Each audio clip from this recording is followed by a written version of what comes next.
හරි. එතකොට ඔයගොල්ලෝ වීඩියෝ එක දැක්කා ශාක හා සත්ව සෛලයේ පොඩි දල අදහසක් තියෙනවා අපි කාවද දැන් හදාරන්නට යන්නේ කියලා. නැත්තම් අපි මේ කතා කරන පාඩම් හරියට අර අන්ධයාට අලියා ගැන කිව්වා වාගේයි. ඒ නිසා අපි එහෙම නොවෙන්නටයි අපි ඉගෙන ගන්නට අවශ්‍ය කරන්නේ මාතෘකාව ලියලා ඇති. ඒ නිසා මම යනවා මාතෘකාවේ ඇතුළත කරුණු ගැන ඔයගොල්ලොත් එක්ක කතා කරන්න. ජීවීන් ප්‍රධාන වශයෙන් කොටස් තුනයි කියලා අපි කතා කරනවා. කවුද ඒ? ශාක, සතුන් සහ ක්ෂුද්‍ර ජීවීන්. තුන්ගොල්ලක් ඉන්නවා. මේ ගැන අපි දන්නේ 6 පන්තියේ ඉඳලා. එතකොට ඊයත ජීවීන් අපි කියනවා ඒක සෛලිකයන් හා බහුසෛලිකයන් ලෙස වර්ග කළ හැකිය. මොකද්ද මේ ඒක සෛලික කියන කතන්දරේ? මොකද්ද බහුසෛලික කියන කතන්දරේ? ඒක සෛලික කියන එකෙන් අදහස් කරන්නේ එයාලගේ මුළු කවුද ආයෙත්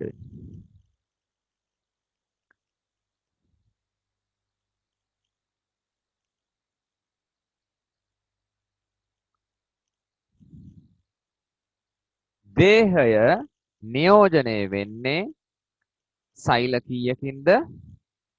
එකකින්. එනිසා ඒගොල්ලෝ අපි හඳුනනවා ඒක සෛලිකයන් කියලා. එහෙනම් බහුසෛලික කියන්නේ දේහය නිර්මාණය වෙලා තින්නේ සෛල නැත්තම් සෛල ගොඩකින්. විශාල ගානකින්.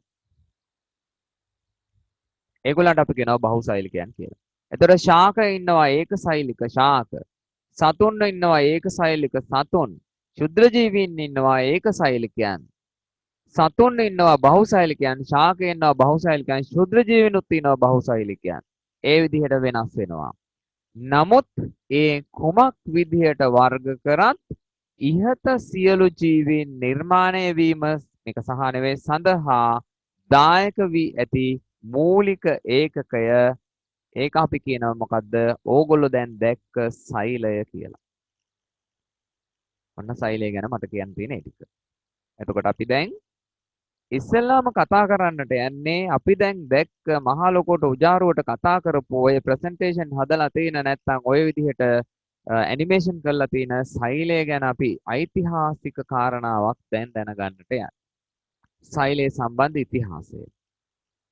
පොරොප්ප මොනවද පොරොප්ප කියන්නේ? කතා කරන්න ළමයි. පොරොප්ප කියන්නේ ඇබ පොරොප්ප කියන්නේ ඇබ පොරොප්ප කියන්නේ ඇබ. එතන මොනවද මේ ඇබ විදිහට යොදාගන්නේ? ඇබ කිරල ඇබ. ඔව්. එතකොට කිරල. දැන් කිරල දන්නවා. කිරල ගැන කතා කරලා තියෙන්නේ 7 පන්තියේදී මම උගන්වලා තියෙන්නේ. කිරල මුල් සජීවීව දැකලා තිනවා. මම පෙන්නලා තිනවා පන්ති 7 ගාලා පෙන්නලා තිනවා. කිරල මුලක්. කිරල මුලෙන් තමයි කිරල ඇබ කපන්නේ. කිරල මුල වැඩෙන්නේ පොළවෙන් ඉහළටද පහළටද? ඉහළට වැඩෙන්නේ. ඒව දන්නවා. ඒකට මේ පොරොප්ප කෑල්ලක් අන්වීක්ෂයෙන් පරීක්ෂා කරපු පළමු පුද්ගලයා වෙන්නේ රොබර්ට් හුක්. එතකොට එයා දැක්කා ඒ පොරොප්ප කැබැල්ල හැදිලා තියෙන මෙන්න මේ වගේ කුටීර වැනි කොටස් එයා දැක්කා.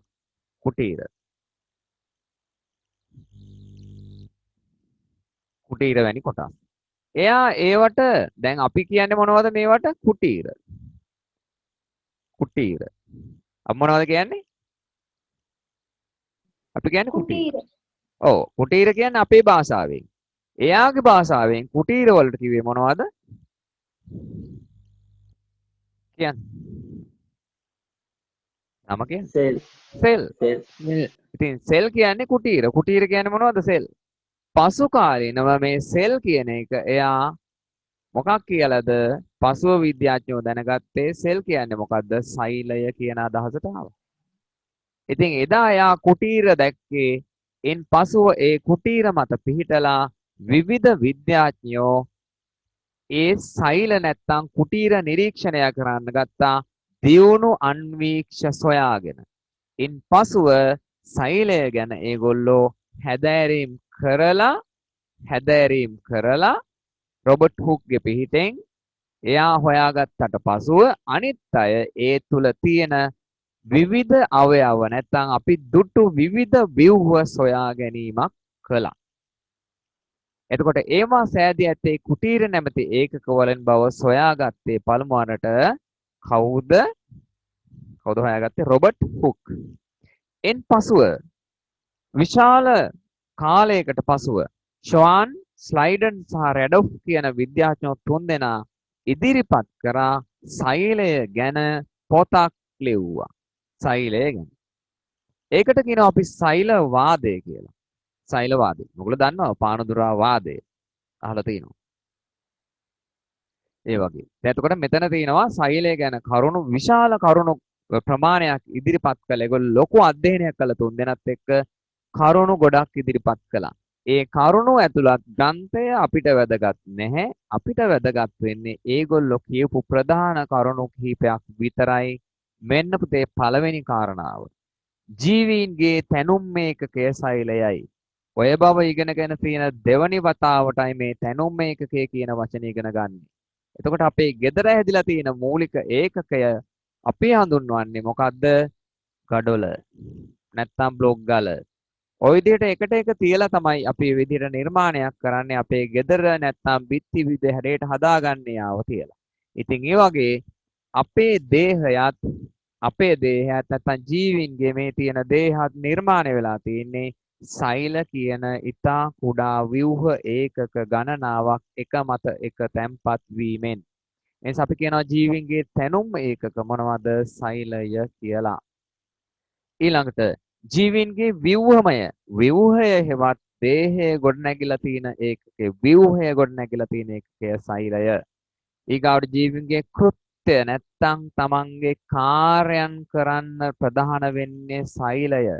ඒක තාම දන්නේ නැහැ. ඉදිරියට දැනගත හැකි. මං චුට්ටක් කිව්වා මේ තියෙන්නේ මයිටොකොන්ඩ්‍රියා අපේ දේහයට අවශ්‍ය කරන ශක්තිය නිපදවා ගන්නේ එයා තුල. එහෙනම් සෛලයේ තමයි කාර්ය නැත්තම් එක් කාර්යයක් ශක්තිය නිපදුවේ. තව දෙයක් දන්නවා 6 ඉඳලා ප්‍රභා සංශ්ලේෂණය. ඒක කරන්නේ හරිත ලවය. දැන් මං චුට්ටක් ඒක පෙන්නුවා. කෘත්‍ය ප්‍රභා සංශ්ලේෂණය.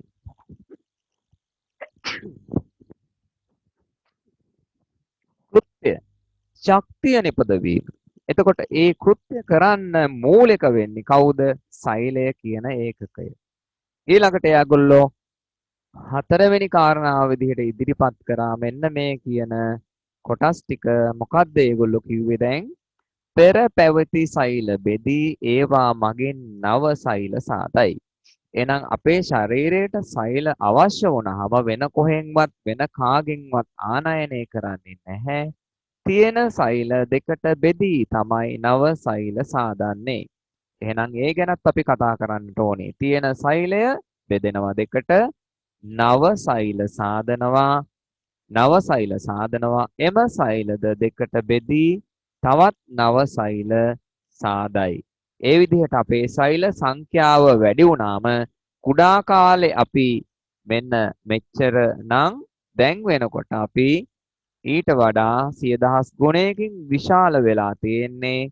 එහෙනම් පෙර පැවති සෛල බෙදී ඒවා මගින් නව සෛල සාදලා ඒවා අපේ ශරීරය තුල තැම්පත් වෙලා අපි විශාලත්වයට පැමිණි නිසයි. නැත්නම් අපේ දේහයේ ප්‍රමාණාත්මකව වැඩුණු නිසයි. විභාජනය කියලා අපි ඔක හඳුන්වනවා. පසුව කතා කරනවා. එහෙනම් මේ ඇති අපේ මූලික කරුණෝ ඒකවට අපි කතා කරේ සෛලය හැඳින්වීම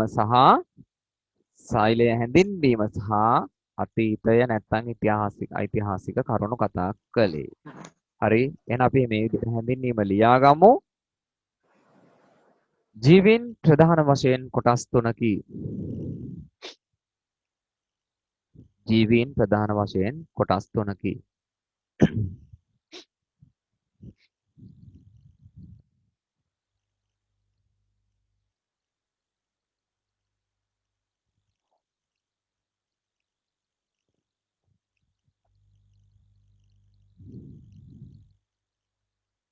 එක ශාක, දෙක සතුන්, තුන ශුද්ධ ජීවී.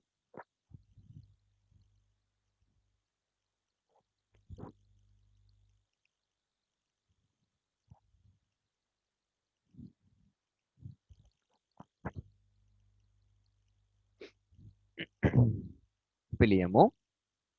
ඉහත ජීවීන් ඒක සෛලිකයන් හා බහුසෛලිකයන් ලෙස වර්ග කළ හැක.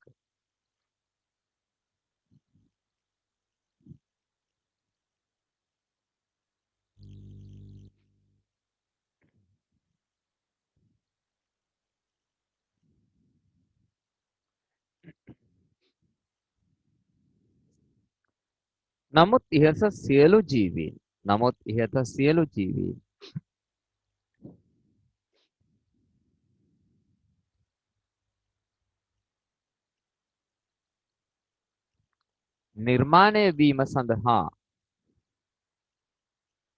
නිර්මාණය වීම සඳහා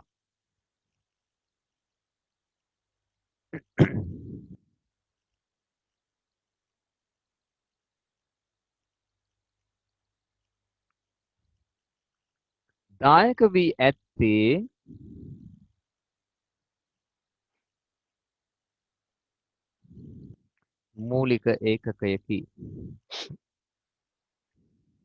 මූලික ඒකකයකි.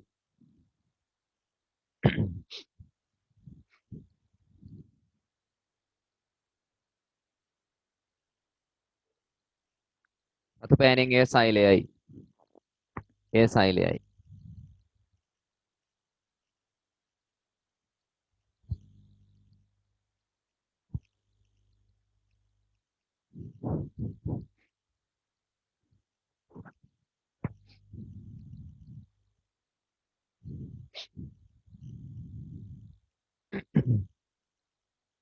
හරි. ලියන රතු පෑනේ මාතෘකාව සෛලය සම්බන්ධ ඉතිහාසය.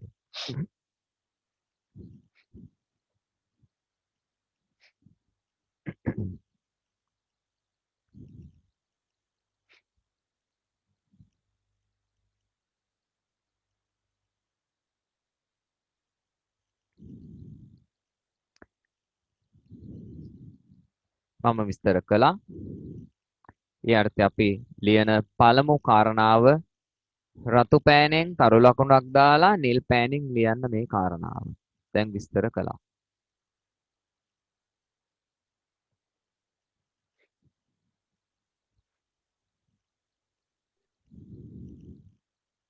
රොබර්ට් හුක් නමැත්තා විසින් highlight කරගන්න ඕනේ වචනේ රොබර්ට් හුක්. පොරොප්ප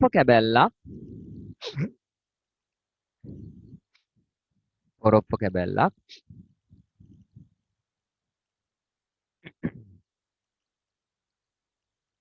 අන්වීක්ෂයෙන් පරීක්ෂා කර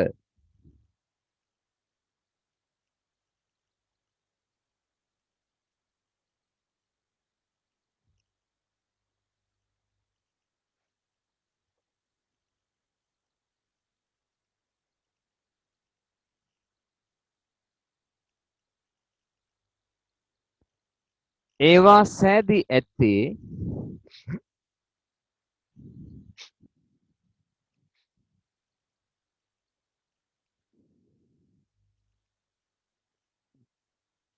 කුටීර වරන් ඇතුලේ සෙල්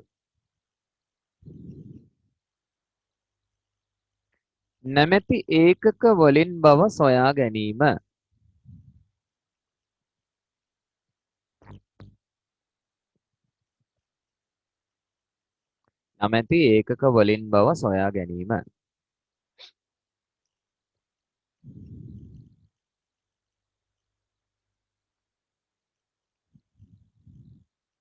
ඊළඟ කාරණාව. දෙවනි තරු ලකුණ රතු පෑනින්. ලියන්න නිල් පෑනින්.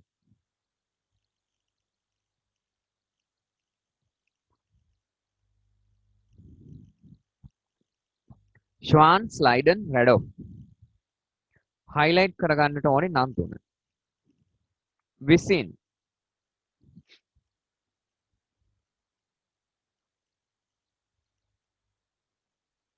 සෛල වාදය ඉදිරිපත් කිරීම.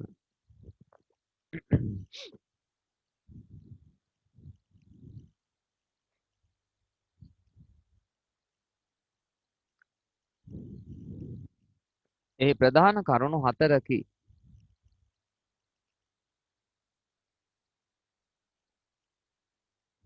හැකිනම් පෑන වෙනස් කරන්න. රතු නෙවෙයි කළු.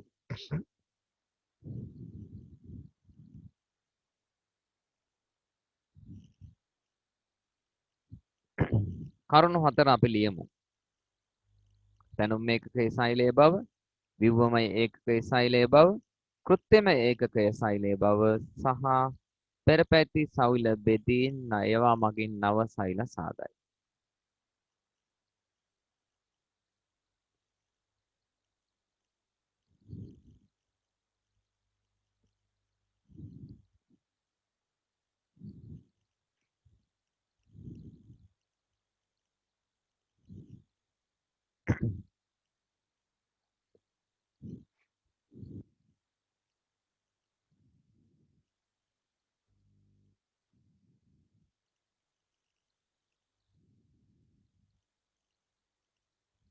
සර් පේන්නේ නැහනේ.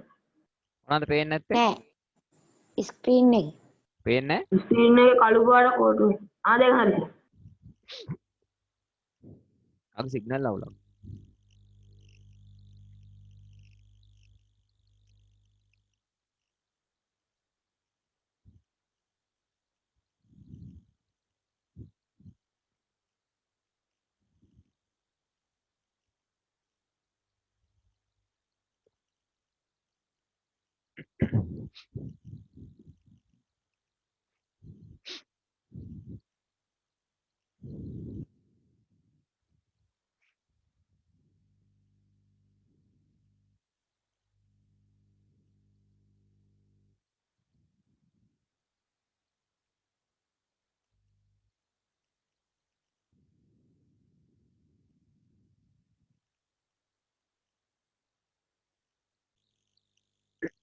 ඊගාවට කියන මේ අලුත් කාරණාව මොකද්ද? ශාක සෛල වලින්ද සතුන් සත්ව සෛල වලින්ද නිම වී ඇත. දැන් මේ බව දැක්කා මුලින්. අනික පෙන්නලා යාවි. මේ තියෙන ශාක සෛලේ ශාක හැදලා තියෙන ශාක සෛලෙන් සත්ව සෛලේ චුට්ටක් ඊට වඩා වෙනස්. මෙන්න සත්ව සෛලේ. හරි. ඒක. ලියමු ඊගාවට අපි මේ කොටසේ ඉතිහාසයේ සම්බන්ධ අවසන් කාරණාව ශාක සෛල වලින්ද ශාක සෛල වලින්ද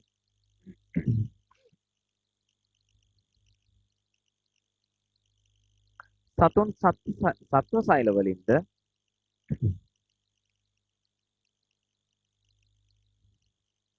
නිම වී ඇත.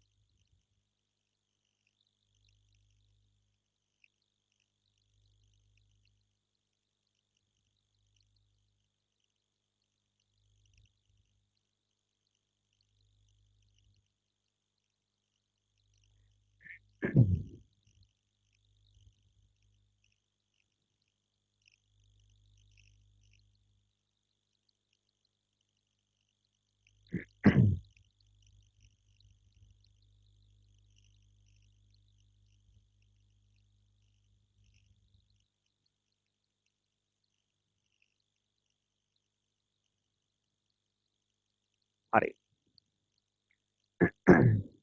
ශාක හා සත්ව සෛල නිරීක්ෂණයට අන්වීක්ෂීය කතාවක් පිළියෙල කිරීම.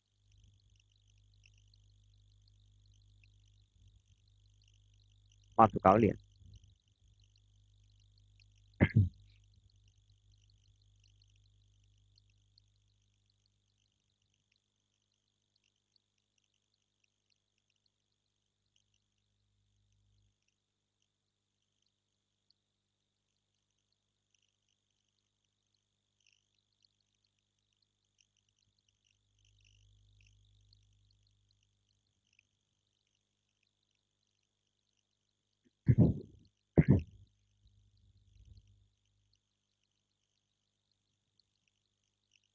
හරි.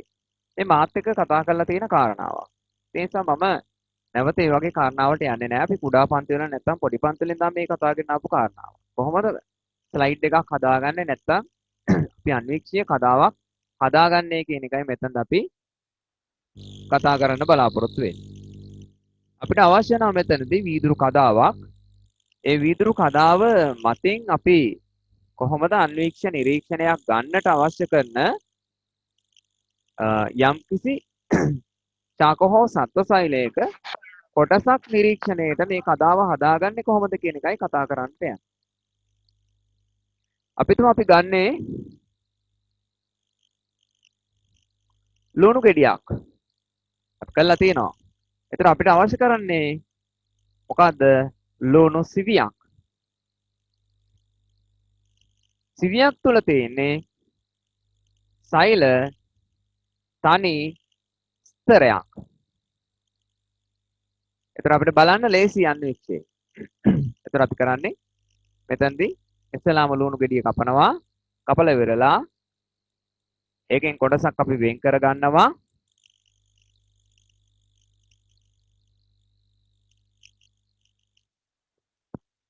ඩික් වශයෙන් මේවා ගලවා ගන්න. ඒකට කොටසක් අපි මේ විදිහට වෙන් කර ගන්නවා ලුණු ගෙඩියේ. ඒක පුංචි කොටසක් අපි මෙයාව නවනවා ප්‍රතිවිරුද්ධ අතට. මේ අතට නවනවා. මේ අතට නවනවා. ඒ අතට නැවුවාට පස්සේ අපිට මෙන්න මේ විදිහට හැඩයක් ලැබෙනවා.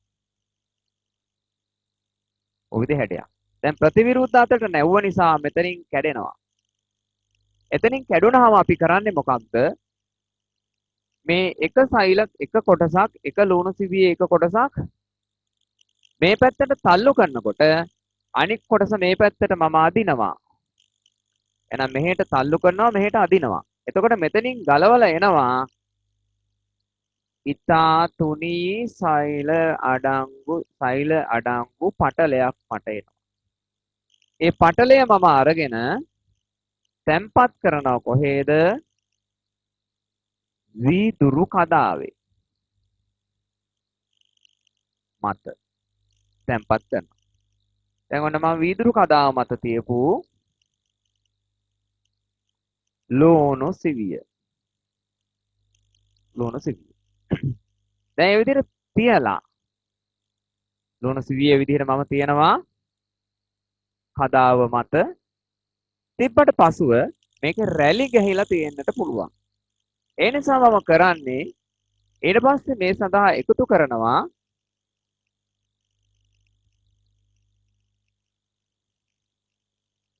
වතුර බිඳුවක්. මම මෙයාට එකතු කරනවා වතුර බිඳුවක්. ජල බිඳුවක් යොදනවා. යොදලා විද්‍යාගාරයේ තියෙනවා ඉතා තුනී වීදුරු වලින් හදපු ආවරණයක්. නැත්නම් වීදුරු ඡේදයක් වීදුරු කොටසක්. අපි ඒවට කියනවා මොනවද? වැසුම් පෙති. වැසුම් පෙත්ත. cover slip. මේ වැසුම් පෙත්තෙන් වහනවා.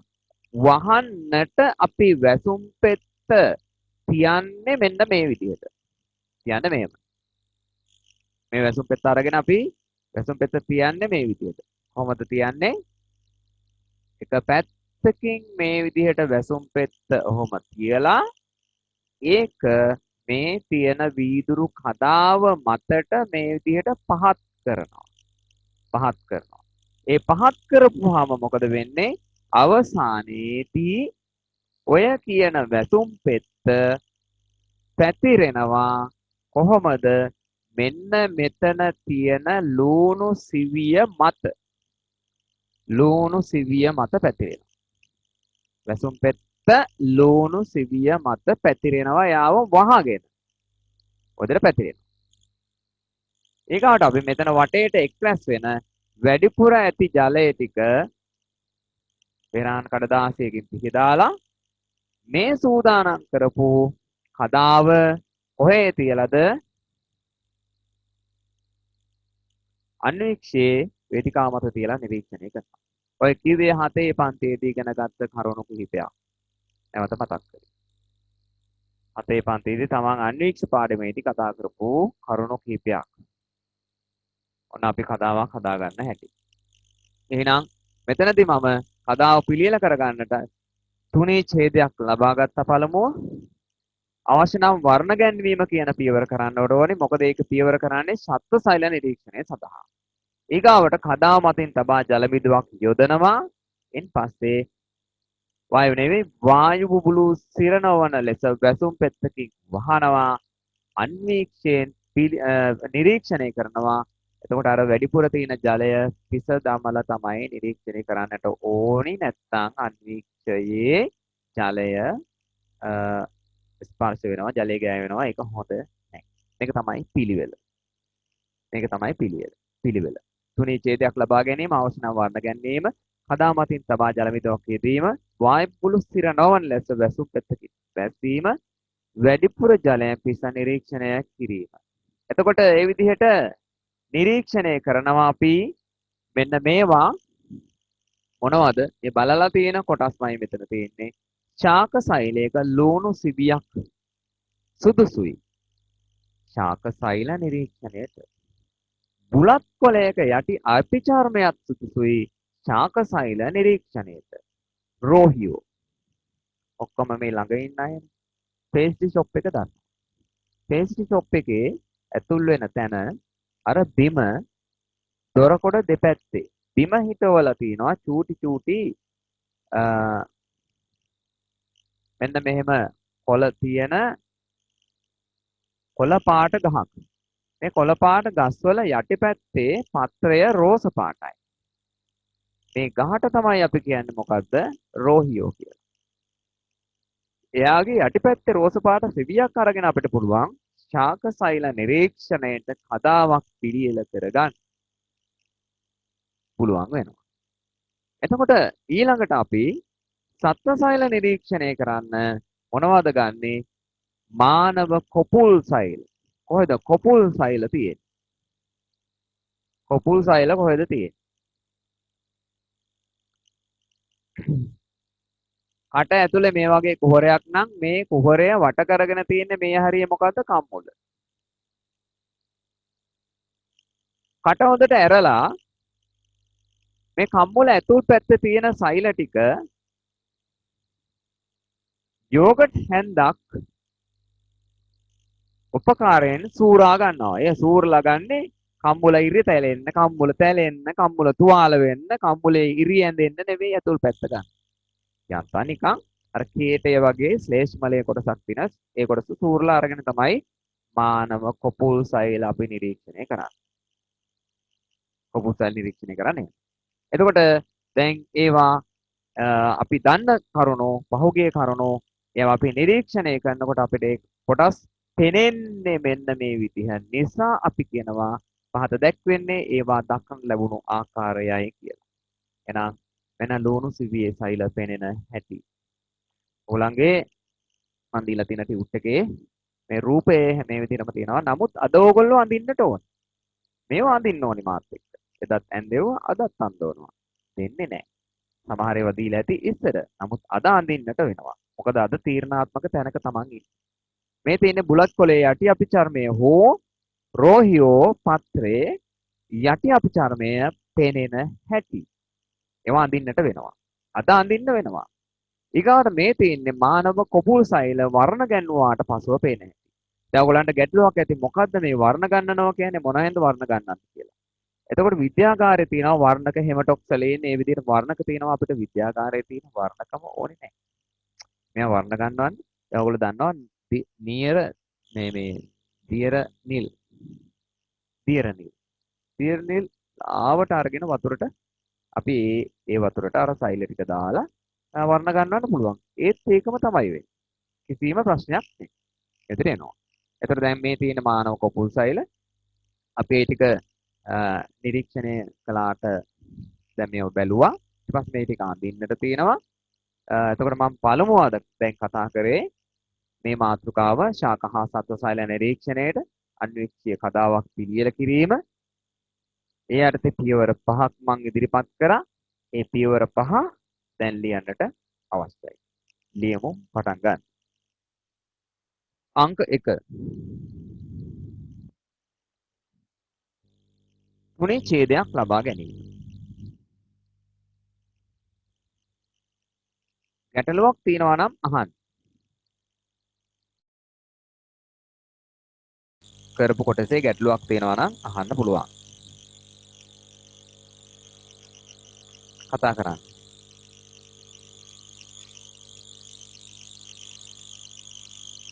ආයෙත්තර සද්ද ඇවිල්ලා. ආයතර සද්දේ එනවා. හරි. දැන් හරිද? නෑ සර් ආයෙන. එහෙනම් ඒක හදන්න බැරි එකක්. අදට ඔහම ඉන්න වෙනවා මං හිතන්නේ මට අලුත් මයික් එකක් ගන්න වෙයි. ඒක වෙන්නේ නැහැ.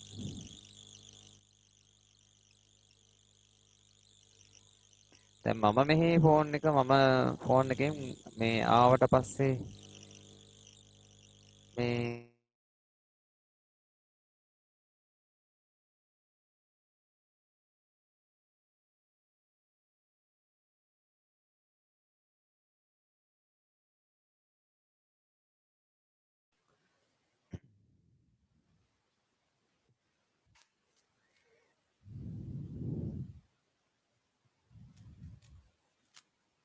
යන්න ඕන.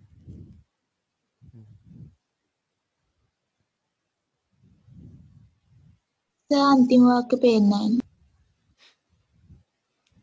අංක 1 3 ඡේදයක් ලබා ගැනීම. ඔය කවුරුත් මම විස්තර කරන අතර වාරේ මේක දැක්කා කියලා ලියන්න යන්න එපා. හොඳේ? ඕක බලපාන්නේ අද මෙතනදී නෙවෙයි. චලිතය පාඩමේදී සහ පදාර්ථයේ පාඩමේදී. ඒවා මොන විදිහටවත් Tamanට නොතේරුණොත් අල්ලගන්න බැරි වෙන කාරණා.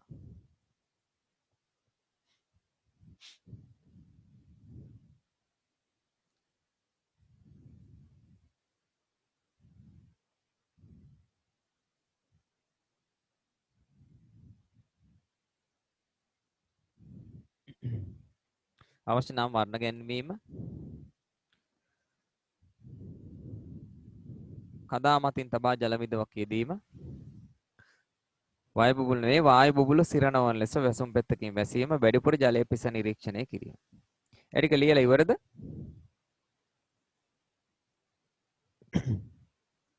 ලියලා ඉවරයි නේද? කියන්න. නෑ සර්. අයන ලියන්න.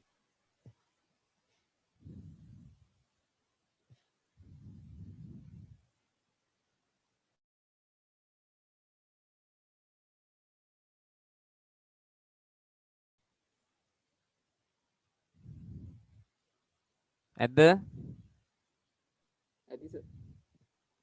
ඇති සර්. හරි. ශාක සෛල නිරීක්ෂණයට කියලා දාන නිල් පෑනෙන්. ශාක සෛල නිරීක්ෂණයට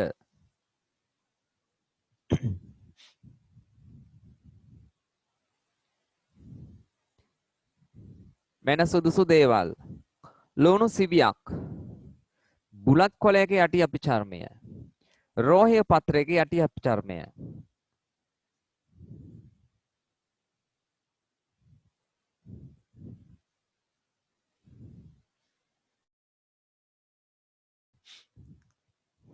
සුදුසුයි.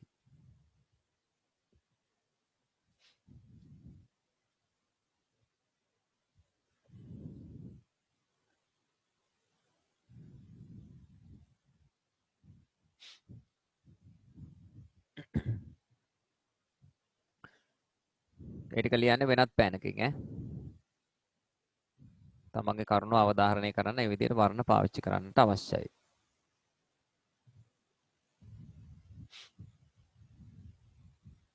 ඊගා නිල් පෑනෙන් සත්ව සෛල නිරීක්ෂණයට. ඊට පස්සේ වෙනත් පෑනකින්. මානව කොපුල් සෛල සුදුසුය.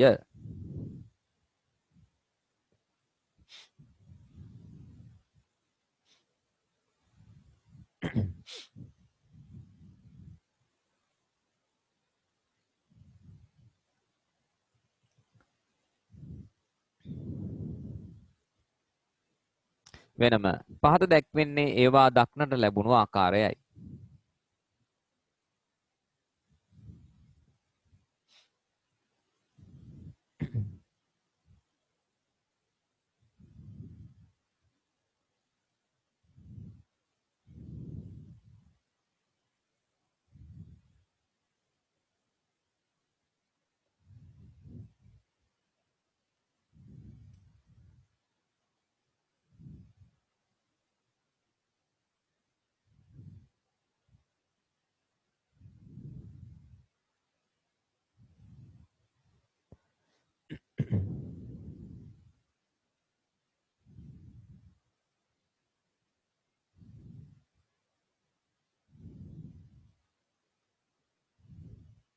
අපි පළමුව අඳින්නට යන්නේ ලුණු සිවියේ සෛල සහ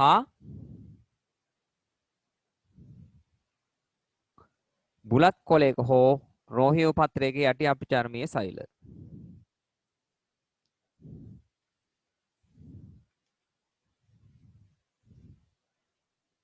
පටන් ගමු. බුලත් කොළයක යටි අපචර්මීය සෛල අපි අඳින්නට ගන්නකොට ඒක අඳින්නේ අපි රේඛීය සටහන්. රේඛීය සටහන් වශයෙන් අපි අඳින්නේ. රේඛීය සටහනක් වශයෙන්.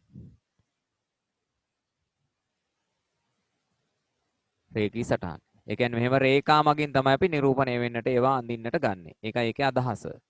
රේඛී සටහන්. විද්‍යාවේදී අපි පුතේ චිත්‍ර අඳින්නේ නැහැ. චිත්‍ර අඳින්නේ නැහැ. ඒ නිසා අපිට ඒ තියෙන විදිහට අපි අඳින්නට අවශ්‍යයි. සෛලයක් මම ඔය විදිහට නිරූපණය කරනවා. ඒ සෛලයට යාබද සෛලය. ඒ අසල ඇති තවත් සෛලයක්. ඔය විදිහට තමයි ලුණු සිවියේ සෛල අපිට පෙනෙන්නේ.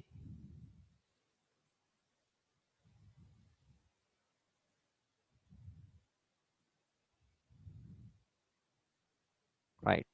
ඒ ලුණු සිවියේ සෛල ඔය විදිහට ඇඳපුවාම ඒක මැදේ තියෙන මැද තියෙන න්‍යෂ්ටි අපිට නිරීක්ෂණය කරන්නට පුළුවන් ආලෝක අන්වීක්ෂය යටතේ නිරීක්ෂණය කළ හැකියි. එතකොට අපි ඇන්දේ මේ ලුණු සිවියක සෛල අඳින්න ඕනි.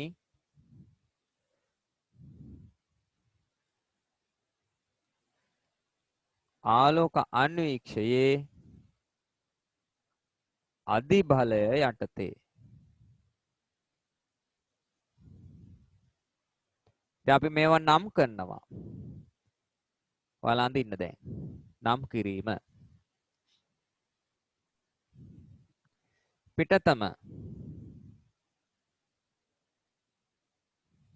ඊගාරමේ තියෙන කොටස්. ඊගාරමේ තියෙන කොටස් ටික අපි නම් කරනවා. බලන්න.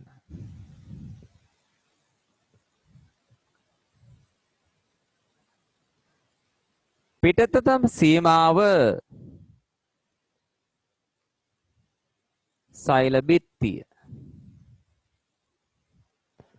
එතකොට මේ තියෙන ඩොට් එක අපි හඳුන්වන්නේ න්‍යෂ්ටිය. මැදේ එක අඳින්න ඕනේ මැද. ඊට මේ තියන්නේ සෛලයේ තියෙන බිත්තියයි න්‍යෂ්ටියයි අතරත තියෙන්නේ. අපි ඒකට කියන්නේ සෛල ප්ලාස්මය. සෛල ප්ලාස්මය. ඒ කියන්නේ ඇතුළත පිරී ඇති ජෙලි වැනි ප්‍රදේශය.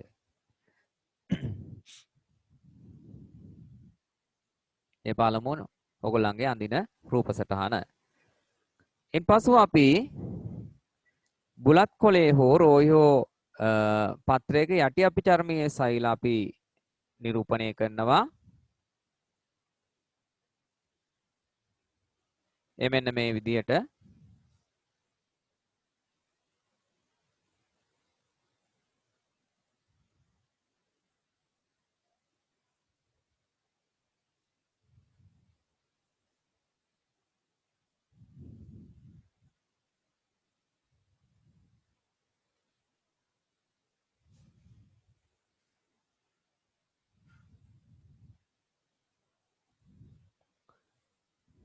මම පළමුව කොළ පාටින් නැන්දේ පූටිකා පාලක සෛල. පූටිකා පාලක සෛල වටේට තියෙනවා අපි චර්මයේ වෙනත් සෛල ඒ වගේ හැඩය වෙනස්. ඒ වෙනත් හැඩයකින් යුක්ත සෛල ටික මම මේ විදිහට නිරූපණයක් කරනවා.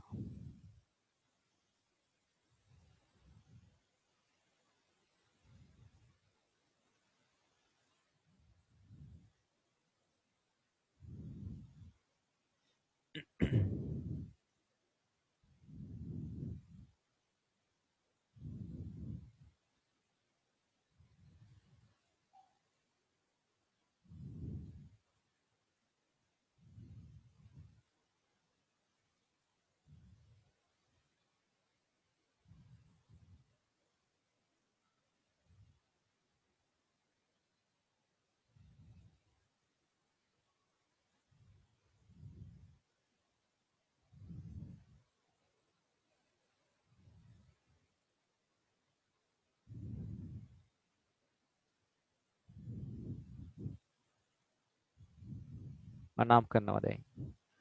මේ ටික අපි හඳුන්වන්නේ කොළ පාටින් යුක්ත සෛල, පූටිකා, පාලක සෛල. ඊට පස්සේ මේ සිදුර පූටිකා විවරය. ඊට පස්සේ වටේට තියෙන්නේ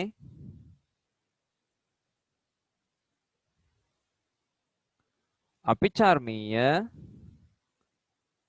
සෛල.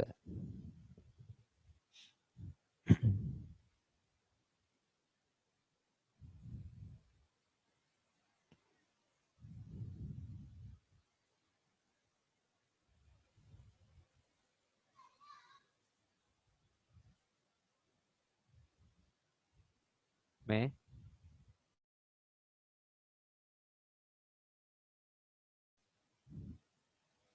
එතන මේ ඇඳපු එකේ නම් කිරීම කරන්නට ඕනි.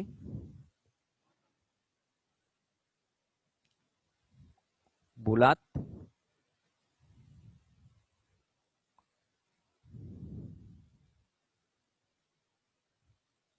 පාත්‍රයක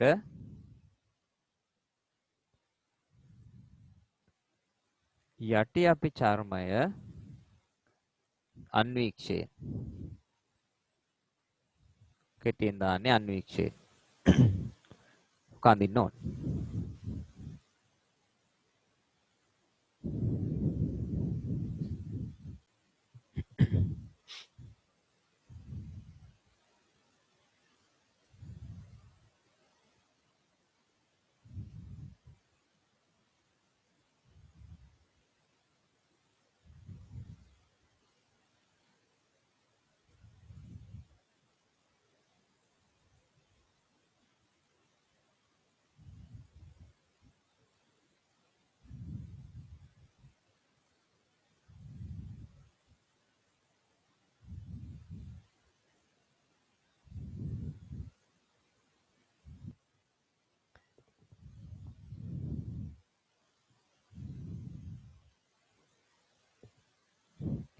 ඒගොල්ලෝ දැන් එතකොට ඇඳලා නම් කළේ මෙන්න මේ අදාළ කොටස් ටික.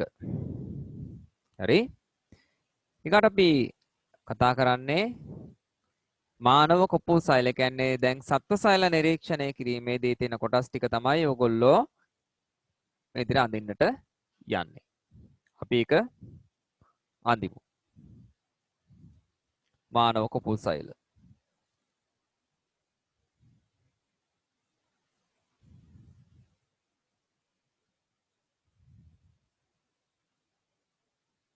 අක්‍රමවත් හැඩයට අඳින්නේ. න්‍යෂ්ටිය ඔය විදිහට.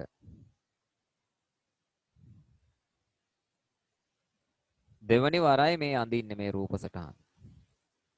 ඉතින් කලින් මේවා ඇඳලා තිනවා.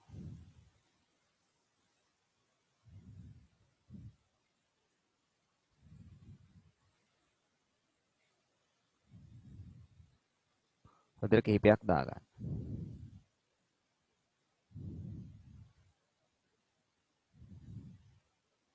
එතකොට එයාගේ නම් කිරීම පිටතින් එයාගේ පේන්නට තියෙන්නේ සෛල බිත්තිය නොවේයි. ප්ලාස්මා පටලය. මැදේ තියෙන පුතේ න්‍යෂ්ටිය. කාට මේ හිස් ප්‍රදේශයේ හිස් වගේ පේනවට හිස් නෑ. ඒකේ තියෙන්නේ අර සෛල ප්ලාස්මේම තමයි. එහෙනම් එයා සෛල ප්ලාස්මය නම් කරනවා. ඔගොල්ලෝ අඳින්න.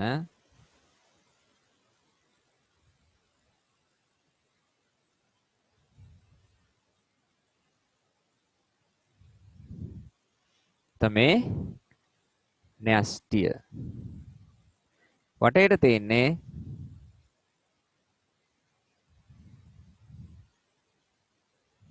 ප්ලාස්මා පටලය.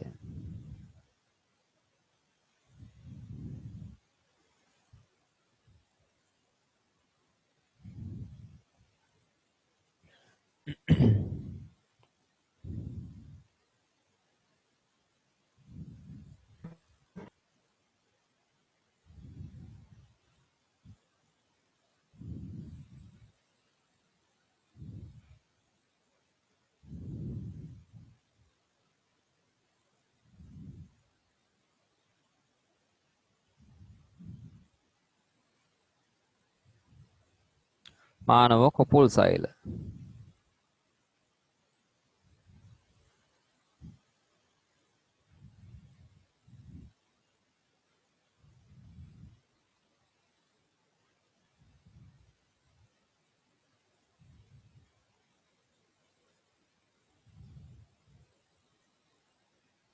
ආලෝකාන්වික්ෂය.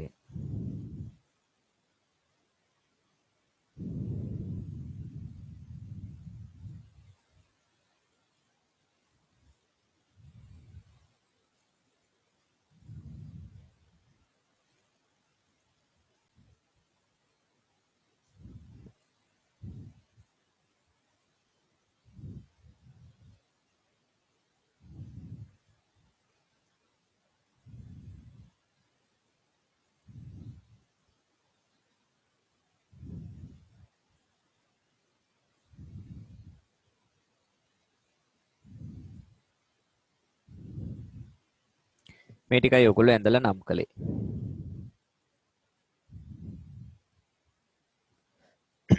දැන් මට කියන්න ඔය ඇඳපු රූප සටහන් ටික බලාගෙන ශාක සෛලවේ බාහිර සීමාව මොකක්ද?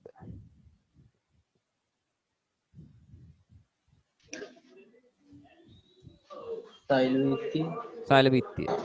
සත්ත්ව සෛලේ බාහිර සීමාව. ප්ලාස්ම පටලේ. ප්ලාස්ම පටලය. බලන්න.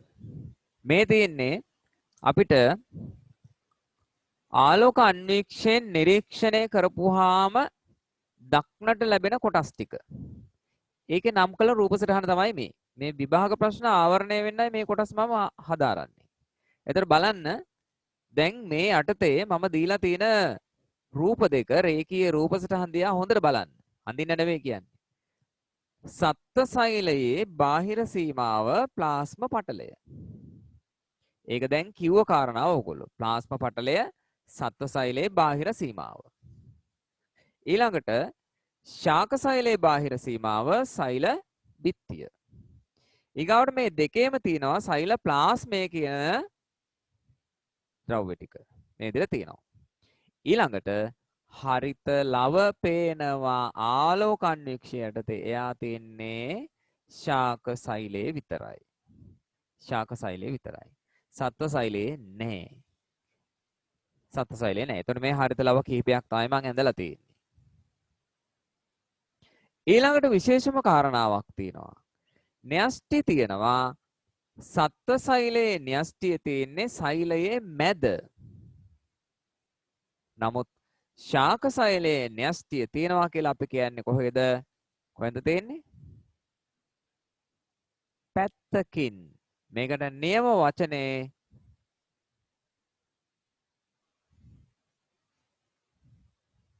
මොකද්ද? මොකද්ද වචනේ? කතා කරන්න ඕනේ. පාර්යන්තය. පර්යන්තය. පාර්යන්තය කියන්නේ පැත්තකින් තියෙන්නේ. ඒක සුවිශේෂී ලක්ෂණයක්. ඒ නිසා මේ රූප සටහන් ඇවිල්ලා තිනවා අපිට. ඔය විදිහට රේඛීය සටහන්. ඒ රේඛීය සටහන අපි මේ විදිහට අරගෙන ගිහිල්ලා මේවා හරියට කරුණු දැනගත්තොත් විතරයි අපිට ඒවට નિયમિત වශයෙන් උත්තර ලියන්නට පුළුවන් වෙන්නේ. මොකද විද්‍යාවේදී ස්වභාවය තමයි සිංහල වලට වගේ රචනාවට ලකුණු 15ක් ලැබෙන්නේ නැහැ. එහෙම ලැබෙන ප්‍රශ්න අපේ නැහැ. එකින් එක තමයි අපිට කරුණු ලියලා විභාගෙදී ඉහළ ලකුණකට යන්න පුළුවන් වෙන්නේ. මේත් ඒ වගේ තමයි. ඒ නිසා තමයි මේ විදිහට උගන්වන්නේ. එහෙනම් ශාකහා සත්ත්ව සෛලවල අන්වීක්ෂණේ ආලෝක අන්වීක්ෂණය නිරීක්ෂණය කරපුවාම දක්න ලැබෙන කොටස් නම් කළ රූප සටහනක දක්වන්න මෙන්න ආලෝක අන්වීක්ෂයෙන් දකින විදිහට ඒගොල්ලන්ගේ කොටස් ටික මෙය සරල රූප සටහන ඔයගොල්ලෝ අඳින්න ඕනේ මේ කොටස සම්පූර්ණ වෙන්න. පටන් ගන්න. ඉලෙක්ට්‍රෝන අන්වීක්ෂය. ඉලෙක්ට්‍රෝන අන්වීක්ෂය. මේ ඉලෙක්ට්‍රෝන අන්වීක්ෂය. දැන් ඔයගොල්ලෝ මෙතෙක් ඇඳපු සියලු රූප සටහන් කදා නිරීක්ෂණ වලට සහභාගී කරගන්නට අපි යොදාගෙන ඉන්නේ ආලෝක අන්වීක්ෂය. නමුත් ඉලෙක්ට්‍රෝන කදම්බයක් ආශ්‍රයෙන් මේ විදිහට අපේ විශාල අතිවිශාල එතකොට අපේ ලංකාවෙත් කීපයයි තියෙන්නේ. ඒ විදිහට සෛලේ නිරීක්ෂණයට ගන්න මේ උපකරණය අපි හඳුන්වන්නේ ඉලෙක්ට්‍රෝන අන්වීක්ෂය කියලා. එතකොට අපි ඉලෙක්ට්‍රෝන අන්වීක්ෂයෙන් තමයි ඉතා නිවැරදි ඒ වගේම මේ තුල තියෙන සියලුම කොටස් නිරූපණය කරගන්නට අවශ්‍ය කරන සෛල නිරීක්ෂණය ගන්න. එහෙනම් මේවා අපිට කොහොමත්ම කරන්නට බැරි දේවල්. ඒ නිසා අපි මෙන්න මේ විදිහට හඳුන්වනවා ශාක හා සත්ව සෛලවල ඇති සියලුම කොටස්. ඔන්න කොටස් වලට අලුතින් ලැබෙන වචනේ මොනවද? ඉන්ද්‍රයිකා. එහෙනම් මෙතන න්‍යෂ්ටිය කියලා දැනගත්තේ හරිත ලව කියලා දැනගත්තේ ඊගාවට සෛල බිත්ති කියලා දැනගත්තේ මේ සියල්ලටම අපි දෙන පොදු වචනේ මොනවද? ඉන්ද්‍රයිකා කියන වචනේ දෙන්නේ. රයිට්. එහෙනම් ඉන්ද්‍රිකා හොඳින් නිරීක්ෂණයට ඉලෙක්ට්‍රෝන අන්වීක්ෂීය ව්‍යුහ වැදගත් වේ. සෛල තුල තියෙන උපකොටස් වල අපි හඳුන්වන නම තමයි ඉන්ද්‍රිකා. ඒකයි මම පැහැදිලි කළේ දැන් චුට්ටකට කලින්. ඊළඟට අපි දර්ශීය සෛලය ගැන කතා කරන්නට යන්නේ. මෙය පෙරේදත් විභාගයේදී අපෙන් ඇහුවා මොකද්ද දර්ශීය සෛලයක් කියන්නේ කියලා. දර්ශීය සෛලය. ඔයාලට මතක ඇති අර ඉංග්‍රීසි පොතේ 6 පන්තියේ තියෙනවා මොන්ස්ටර් කෙනෙක් අඳින්න. කවුද මොන්ස්ටර් කියන්නේ? රාක්ෂි. රාක්ෂයෙක් නෑ. හොඬ වැලක් දාලා අලියන වෙයි. දල දාලා ඊට පස්සේ කට ওই විදිහට තියෙන්න. ඔහොම ඊට පස්සේ මෙයාගේ කොටස් ওই විදිහට ඇඳලා ඔහොම ඊට පස්සේ අපි අඳිනවා. මේකට පියාපත් දෙකකුත් තියෙන, ඔහොම අන් දෙකකුත් තියෙන, කන් දෙකකුත් තියෙන ඔහොම සතෙක්. එහෙම සත්තු ලෝකේ ඉන්නවද? අන් දෙක තියෙන, නෑනේ. හොඬ වැල තියෙන, දල තියෙන, කන් තියෙන, නෑ සර්. කකුල් හතරක් නෑ සර්. පමණක් තියෙන, පිහාටු තියෙන සත්තු ඉන්නවද ලෝකේ? නෑ සර්. උපකල්පිත සත්වයෙක්. එනිසා ලෝකේ කොහේවත් දර්ශීය සෛලයකුත් නැහැ. ඒ වගේම තමයි. දර්ශීය සෛලයකුත් නැහැ. දර්ශීය සෛලය යනුවෙන් අපි අදහස් කරන්නේ බලා ගන්න. මොකක්ද කියලා. දර්ශීය සෛලය. ශෛලවල දක්නට ලැබෙන සියලු උපකොටස් කියන්නේ ඉන්ද්‍රිකා. අඩංගු කර අඳිනු ලබන සෛලය දර්ශීය සෛලය වේ. දැන් යන්නේ දර්ශීය සෛලයක්. ඒක අඳින්නේ නැහැ. ඒක දීලා තියෙනවා ඔයගලන්ට අදාළ රූප සටහන් දෙකක්. තියෙනව නේද? මේ පාර ටියුට් එක තිබ්බනේ රූප දෙකක්. තිබුණාද? ඔව් සර්. තිබුණාද? ඔව් සර්. එහෙනම් එච්චරයි. හරි. එහෙනම් බලමු. එහෙනම් දර්ශීය සෛලය දීලා තියෙනවා. බලමු. ශාක හා සත්ව සෛලවල ඇති සියලුම කොටස් ඉන්ද්‍රිකා. එහෙනම් නිරූපණය කරන්නේ අපි ඉලෙක්ට්‍රෝන අන්වීක්ෂයෙන්. දැන් බලමු. මේ ටික ලියලා ඉමු අපි. ශාක හා සත්ව සෛලවල ඇති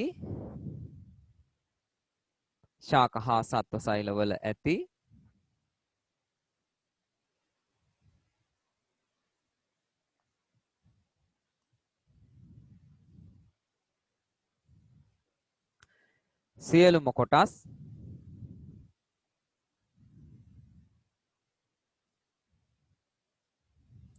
වරාංගතල ඉන්ද්‍රිකා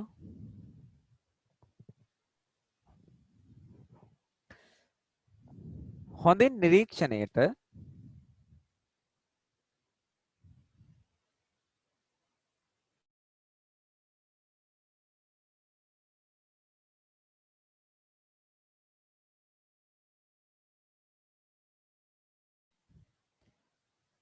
අතපෑනෙන් ඉලෙක්ට්‍රෝන අන්වීක්ෂීය ව්‍යුහ වැදගත් වේ.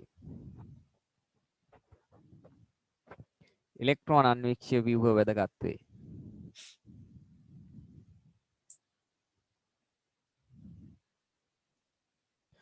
වෙනම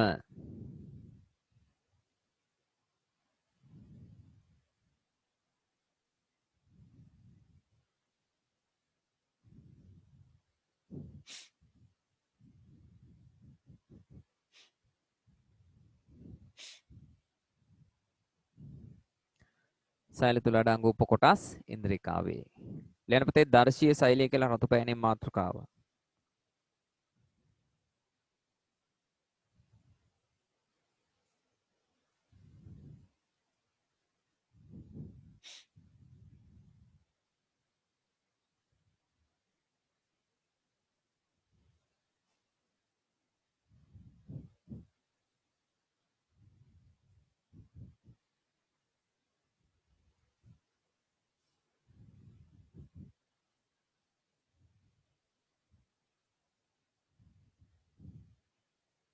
දර්ශීය සෛලය. සෛලවල දක්නට ලැබෙන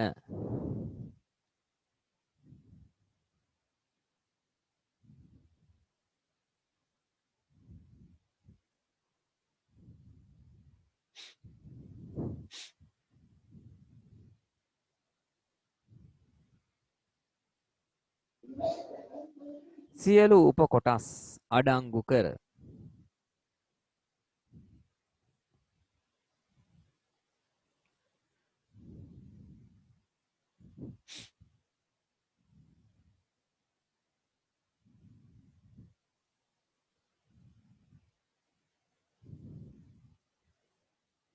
අඳිනු ලබන සෛලය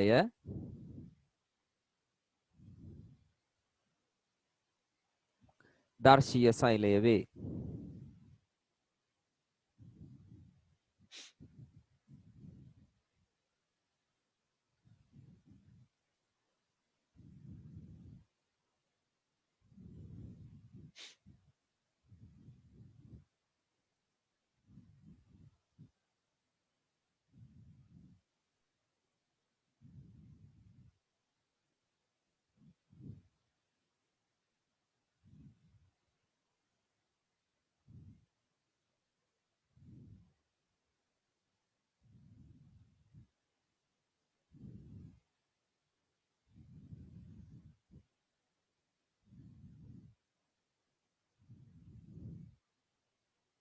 හොඳයි වෙලාව ඇති.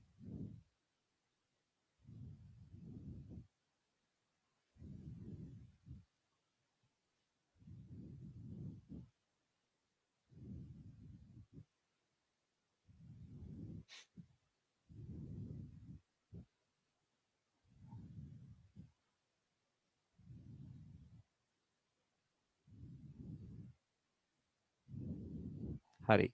දැන් අපි යමු. ඔයගොල්ලන්ගේ අතේ තියෙනවා පුතේ ඔය රූප ටික. ඒ අතේ තියෙන රූප ටිකත් එක්ක අපි අපේ නම් කිරීම නිවැරදිව කරගන්නේ කොහොමද කියන එක කතා කරන්නට අවශ්‍යයි.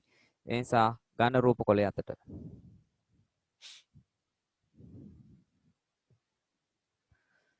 දර්ශීය සත්ව සෛලයේ මුලින්ම දර්ශීය සත්ව සෛලය. ඊතල යොදලා ඇති. ඊට අමතරව ඔබට ඊතල යොදා ගන්නට අවශ්‍ය නම් ඒ ඊතල යොදලා නම් කිරීම කරන්න. ඔය කොලේ පැන්සලෙන් කරන්නේ නම් කිරීම රූපය ඇලෙව්වට පස්සේ Tamanට රූපයේ වටේට පොත ලැබෙනවා. රූපයේ වටේට පොත ලැබෙනවා. එතකොට Tamanට ඒ ලැබෙන පොතේ නිවැරදිව නම් කරන්නට පුළුවන්. ඔය කියන එක එක කොටස් ටික පෑනෙන් ලියලා. ඒ සඳහා දැන් ඕක වටේට පැන්සලෙන් ලකුණු කරගත යුතුයි ඔය කොටස් ටික.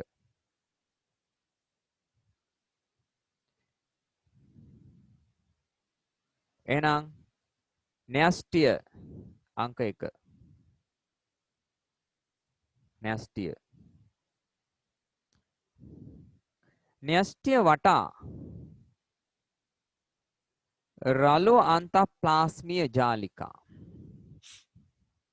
ඒ රළු අන්තප්ලාස්මීය ජාලිකා කියලා හඳුන්වන්නට හේතුවක් තියෙනවා.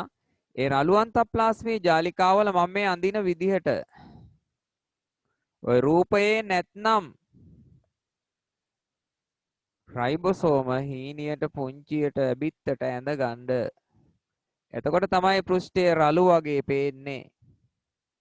කීප තැනකින් එහෙම දාගන්න.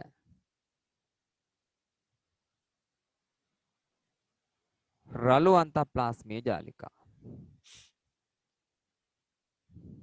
ඇයි එහෙම කියන්නේ? කවුරු තැම්පත් වුණාමද?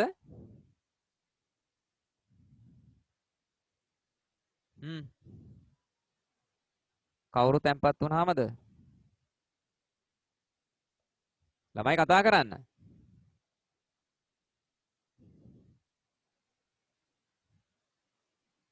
එහෙම කියන්නේ කවුරු තැම්පත් වුණාමද?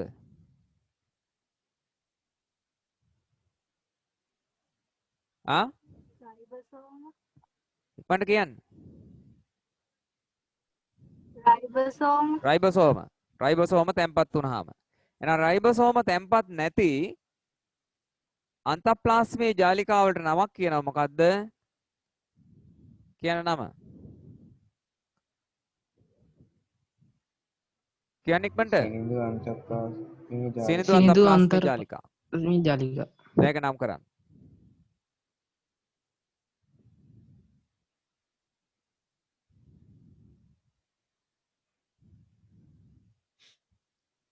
ඊගාවට මෙන්න මේ කොටස් මයිටොකොන්ඩ්‍රියා.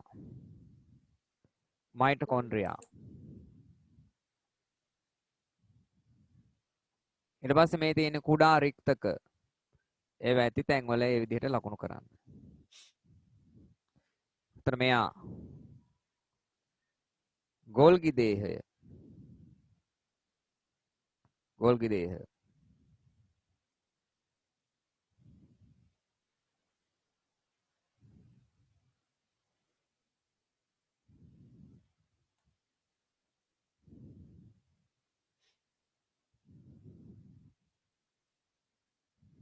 සර් ස්ක්‍රීන් එක වෙන්නේ.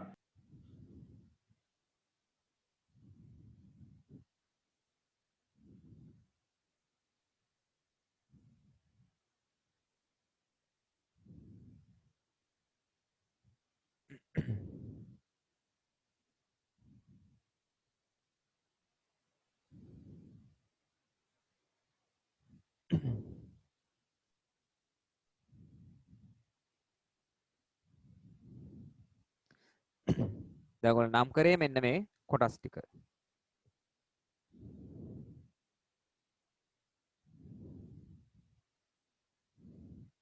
මේ තියෙන එතකොට කුඩා රික්තක මෙයා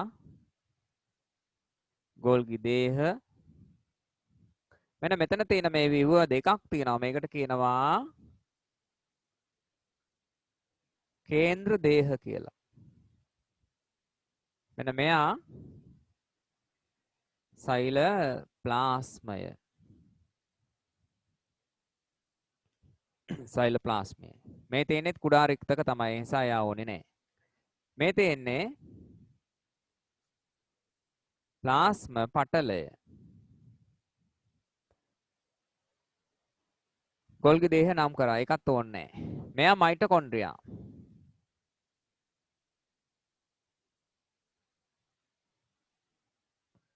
මයිටොකොන්ඩ්‍රියා.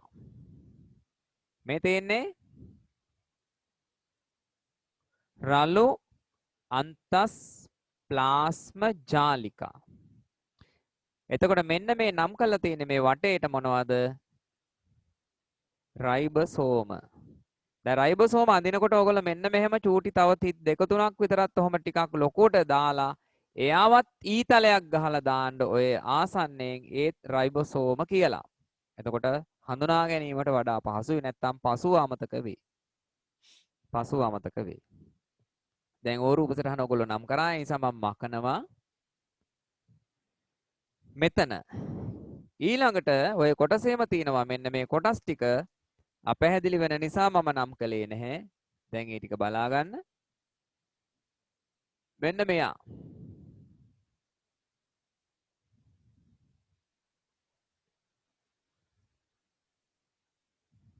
න්‍යෂ්ටි පටලය. මේ හරියේ මේ තලයේ න්‍යෂ්ටි යුෂය මෙන්න මෙයා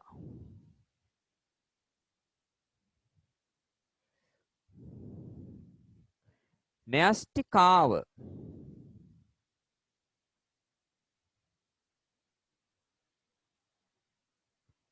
න්‍යෂ්ටිකාව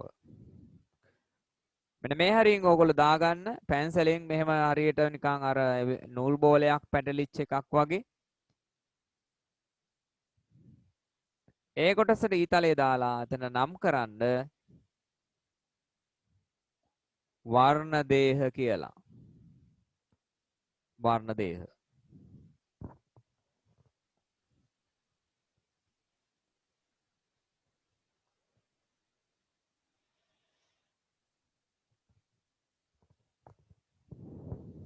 වෙලාව ඇති.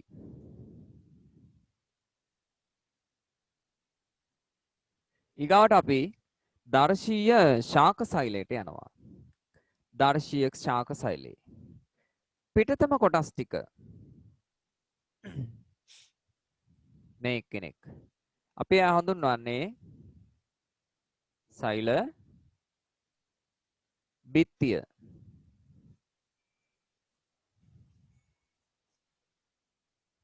සෛල බිත්තිය. සෛල බිත්තියට ඇතුළතින් තියෙනවා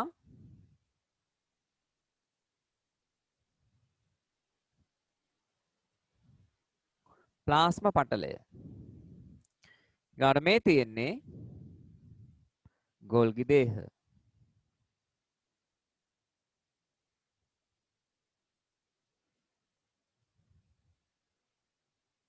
මෙයා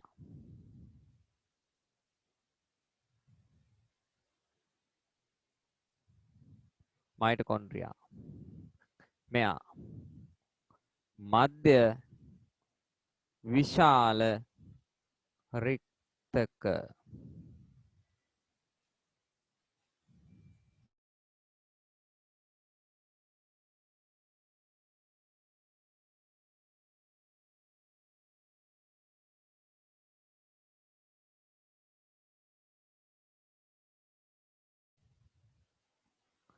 මෙයත් මයිටොකොන්ඩ්‍රියා. එයා නම් කළ නිසා ඕනේ නැහැ. එතන මේ වටේට තියෙන්නේ සෛල ප්ලාස්මය.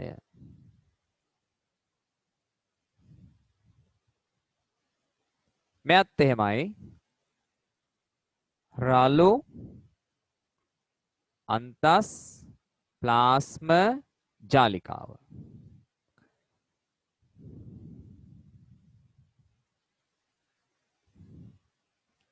මෙතන රයිබෝසෝම පැහැදිලිව තියෙනවා. එතන මේ ඊතලෙන් දක්වලා තියෙන රයිබෝසෝම ටික.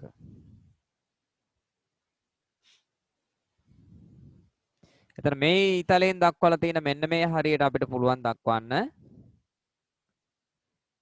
රයිබෝසෝම නැති නිසා සිනිඳු අන්තස් ප්ලාස්ම ජාලිකා. සිනිඳු අන්ත ප්ලාස්ම ජාලිකා.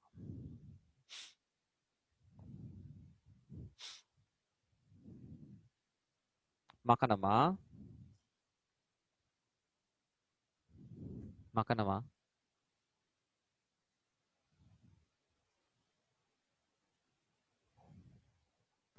දැන් තව ටිකක් තියෙනවා. මෙන්න මෙයා අන්‍යෂ්ටිකාව. මේ ඊතලේ. මේ ඊතලය වර්ණ දේහ. මෙයා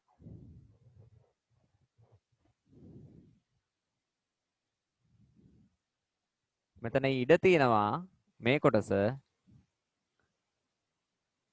න්‍යෂ්ටි පටලය. න්‍යෂ්ටි යුෂය දාගත්තේ නැතු වුණාට කමක් නැහැ. මේ ටිකත් ඔය විදිහට නම් කරගන්න. වටේට පැන්සලෙන්.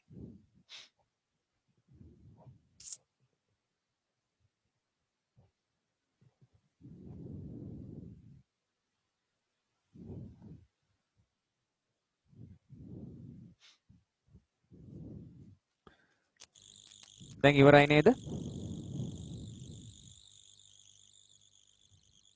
ඉවරයි නේද? ඔව් සර්.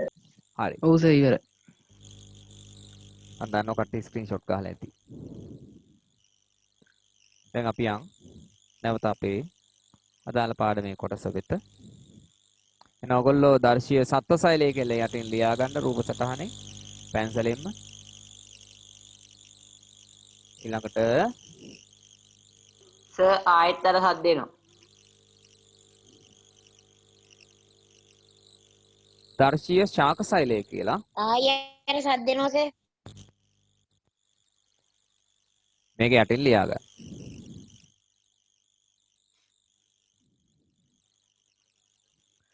ඔයගොල්ලෝ දර්ශීය සත්ව සෛලේ හරිත ලව නම් කළේ නෑ නේද? දර්ශීය ශාක සෛලේ හරිත ලව නම් කරේ නෑ නේද? කතා කරන්න. ළමයි මොකද වෙලා තියෙන්නේ? කතා කරන්න කිව්වම කතා කරන්න. නෑ සර්. එහෙනම් මෙන්න මේ විදිහට එකක් දෙකක් වටේට දාලා එයාට ඊතලේ දාලා දාන්න හරිත ලව කියලා. 10 පන්ති ළමයින්ට කතා කරන්න පුළුවන් වෙන්න ඕනේ.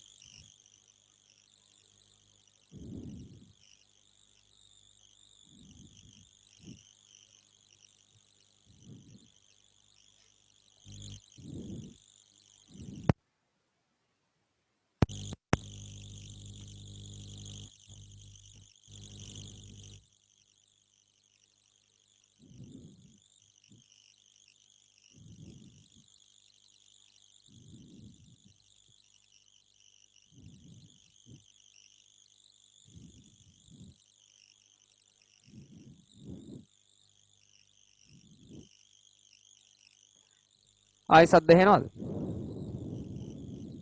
ඔව් සර්.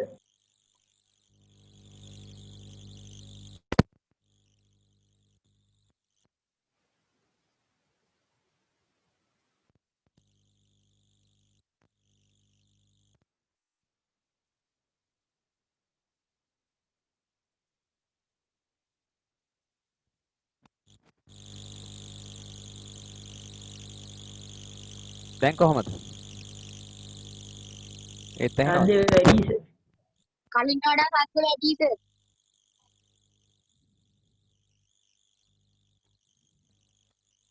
එහෙනම් මෙතනින් හදනවා අඩු වුණාම කියන්න.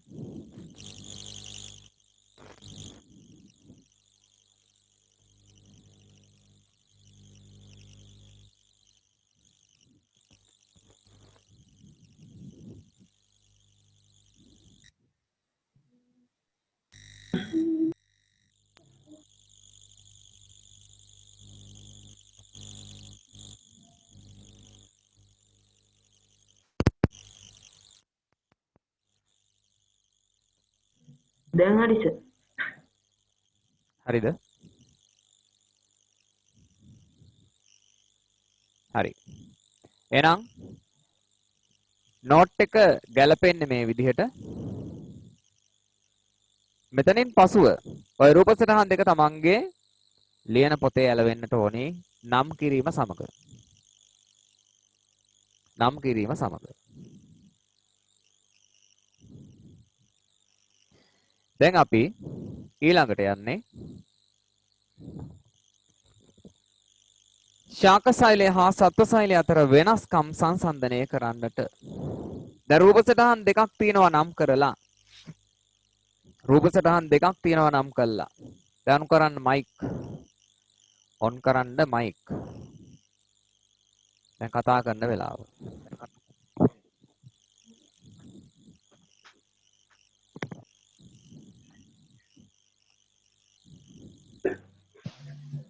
දැන් මට කියන්න.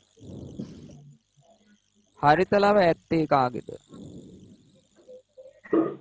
ශාක සෛල. ශාක සෛලේ. හරිත ලව? ශාක සෛලේ. ඔව්. ඊගාවට මට කියන්න මධ්‍ය විශාල රික්තකයක් තියෙන්නේ කාටද? ශාක සෛල. ශාක සෛලේ. ශාක ශාක සෛල. සෛලේ. ඔව්. සත්ව සෛලයේ මධ්‍ය විශාල රික්තක නෑ. යාගේ තියෙන ඒ වෙනුවට කුඩා රික්තක. ඊළඟට අපි කතා කරනවා න්‍යෂ්ටිය ගැන. න්‍යෂ්ටිය ගැන කියනකොට කාටද න්‍යෂ්ටිය මැදේ තියෙන්නේ මැද? සත්ව සෛල. සත්ව සෛලයට. ශාක සෛලයේ න්‍යෂ්ටිය තියෙන්නේ කොහේද? පර්යන්තේ හෙවත් පැත්තේ. පර්යන්තේ. ඔව්. ඊගාවට මට කියන්න සෛල බිත්තිය ඇත්තේ කාටද? ශාක සෛල. සෛල බිත්තිය නම් කරාද ශාක සෛලේ? ඔව් නම් කරා. සෛල බිත්තිය. එතකොට ශාක සෛලයේ සත්ව බිත්තියක් සෛල බිත්තියක් තිබුණට සත්ව සෛලයේ සෛල බිත්තියක් නැත. මට කියන්නේ ස්ථිර හැඩයක් තියෙන්නේ කාටද? ශාක සෛලය ශාක සෛලයට. සත්ව සෛලයට ස්ථිර හැඩයක්. ඔන්න ඔය ලක්ෂණ තමයි අපි ශාක හා සත්ව සෛල අතර වෙනස්කම් කියලා කතා කරන්නේ. එහෙනම් ලක්ෂණ සෛල බිත්ති ශාක සෛල වලට ඇත. සත්ව සෛල වලට නැත.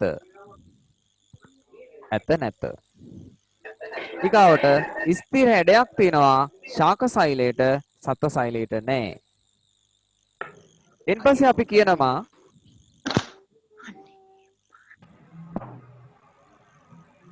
ඔය කියපු ලක්ෂණ ටික ඔක්කොම රික්තක මධ්‍ය විශාල රික්තක ශාක සෛලයට තියෙනවා සත්ව සෛලයට කුඩා රික්තක ඇත්තේ. න්‍යෂ්ටිය පර්යන්තයේ තියෙන්නේ ශාක සෛලයේ න්‍යෂ්ටිය මැද තියෙනවා සත්ව සෛලයේ. හරිත ලව ශාක සෛලයේ ඇත සත්ව සෛලයේ නැත. එතකොට බාහිර සීමාව ශාක සෛලයක නම් සෛල බිත්තිය සත්ව සෛලයක නම් ප්ලාස්ම පටලය. ඔය ටික තමයි අපි වෙනස්කම් හැටියට ගන්න. එහෙනම් දාගන්න මේක වගුවක් පස්සේ ගෙදරදී තමන් වගුව ගහගන්න මේ ටික නිවැරදිව දාගෙන.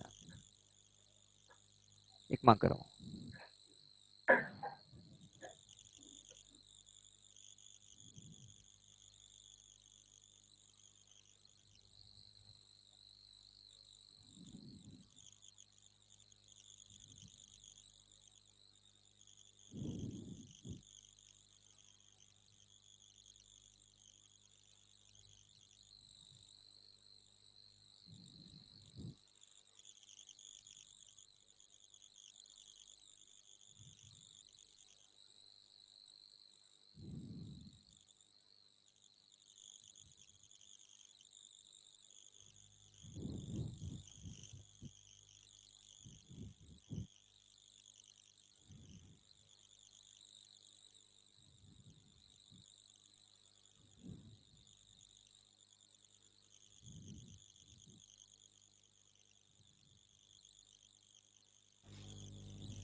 ඊගාවට අපි යන්නේ සෛල ඉන්ද්‍රිකා හඳුනා ගන්න.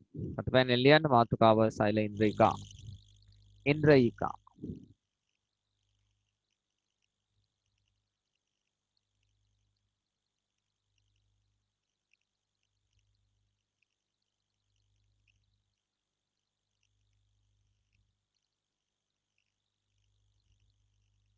ඉන්ද්‍රිකා කියන්නේ උපකොටස් කියලා හඳුනාගත්තා.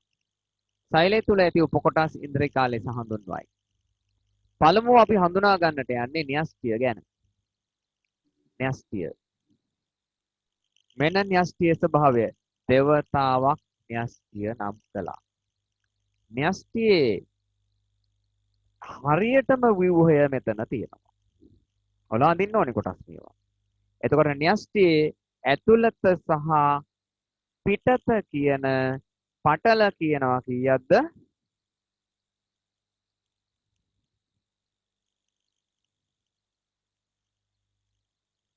දෙක. දෙකක්. පටල දෙකක් තියෙනවා. එතකොට මේකේ පිටත තියෙන පටලයට තමයි කවුද සම්බන්ධ වෙන්නේ? අන්තප්ලාස්මීය ජාලිකා. අන්තප්ලාස්මීය ජාලිකා සම්බන්ධ වෙනවා.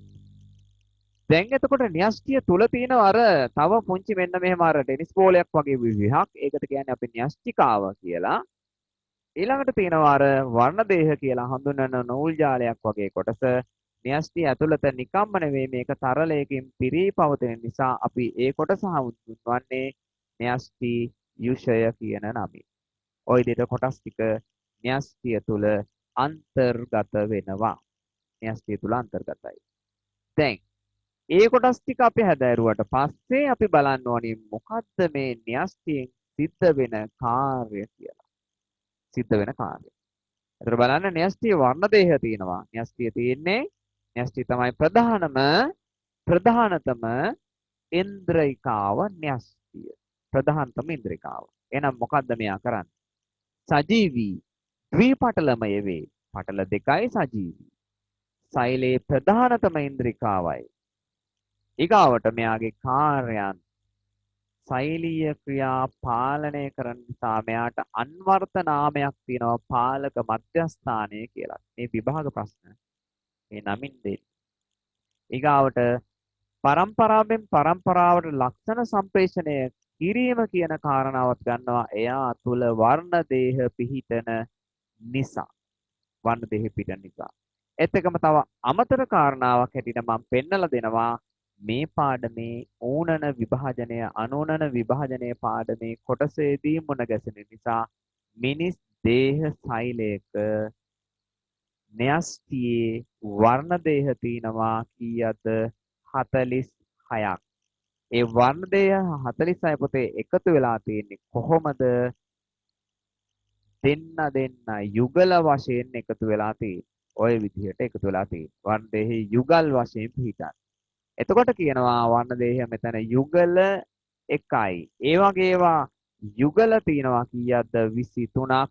හැබැයි තනි වශයෙන් ගත්තාම වර්ණ දේහ තියෙන යුගල 23 කියන්නේ සංඛ්‍යාත්මකව කීයද? 46යි. පැහැදිලිද? පැහැදිලිද? ඔව් සර් පැහැදිලි. හරි. එතකොට එන්නේ අස්තිය ගැන. එතකොට ඒ හැරුණාම අපේ දේහවල සෑදෙන ඩිම්බ සෛල. ඒවට කියනවා අපි ඩිම්බ හෝ ශුක්‍රාණු වලට කියනවා ජන්මාණු කියලා. ඒ කියන්නේ තව උපතක් ලබා දීමට හේතු වෙන සෛල. ශුක්‍රාණුවක තියෙන වර්ණ දේහ 23යි.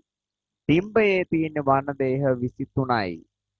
ශුක්‍රාණුවයි ඩිම්බයයි එකතු වීමට අපි කියන නම තමයි සංසේචනය. සංසේචනය.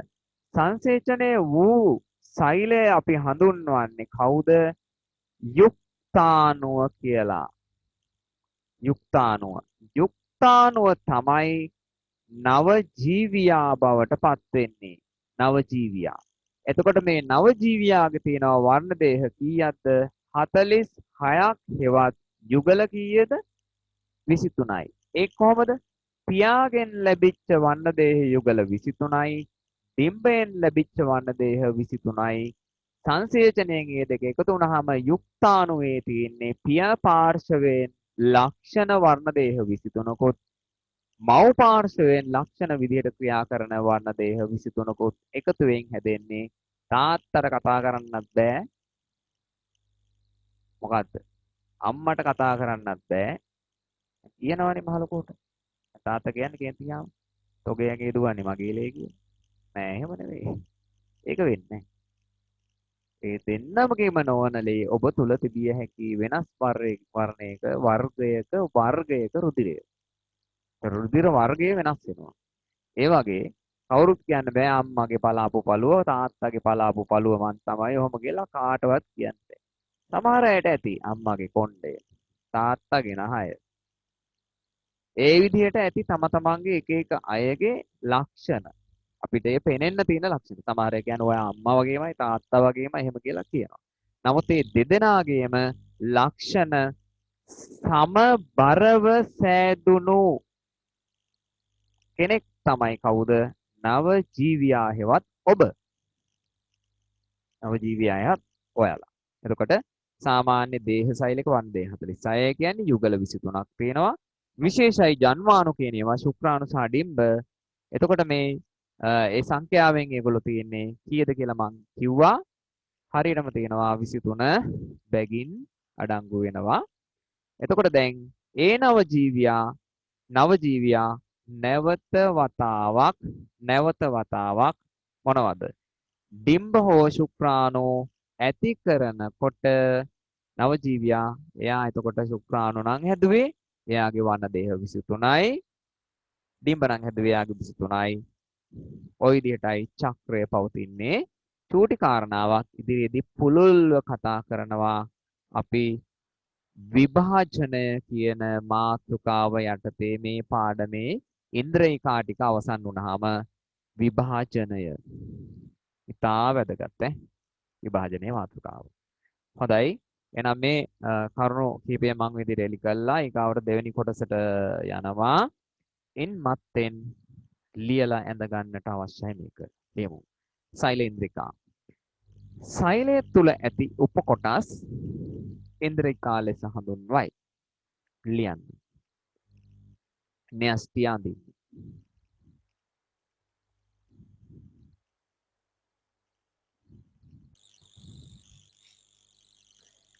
මේ කාරණා ටික අපි ලියමු.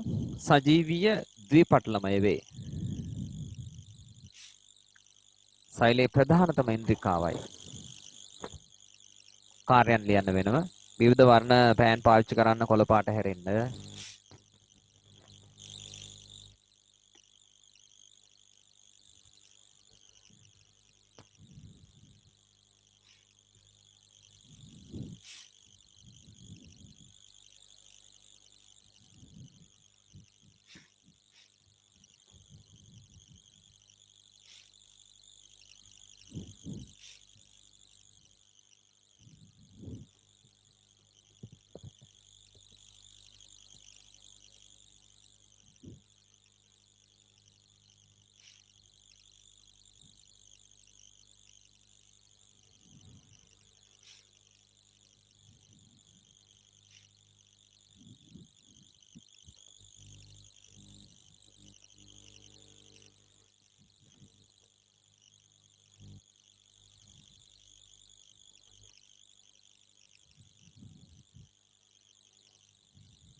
ඒකට අධ්‍යයය එනවනේ. ඒක හදාන්න බෑ. අලුත් එකක් ගන්න වෙනවා එහෙම වුණොත් එහෙම. මයික් එකේ මොකක් හරි අවුලක් අද ඔය මේ අපි අර කළුතර කලාපේ සෙමිනාර් එකක් කරා මේ අන්න ඒ වෙලාවේ තමයි ඕක ආවේ.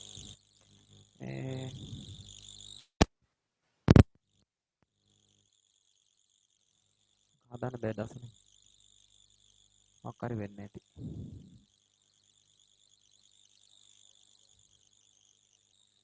හැබැයි මේක මේ එක්කෙනෙකුට දෙන්නෙකුට විතරයි මං හිතන්නේ එන්නේ ඔක්කොටම එන්නේ නැහැ.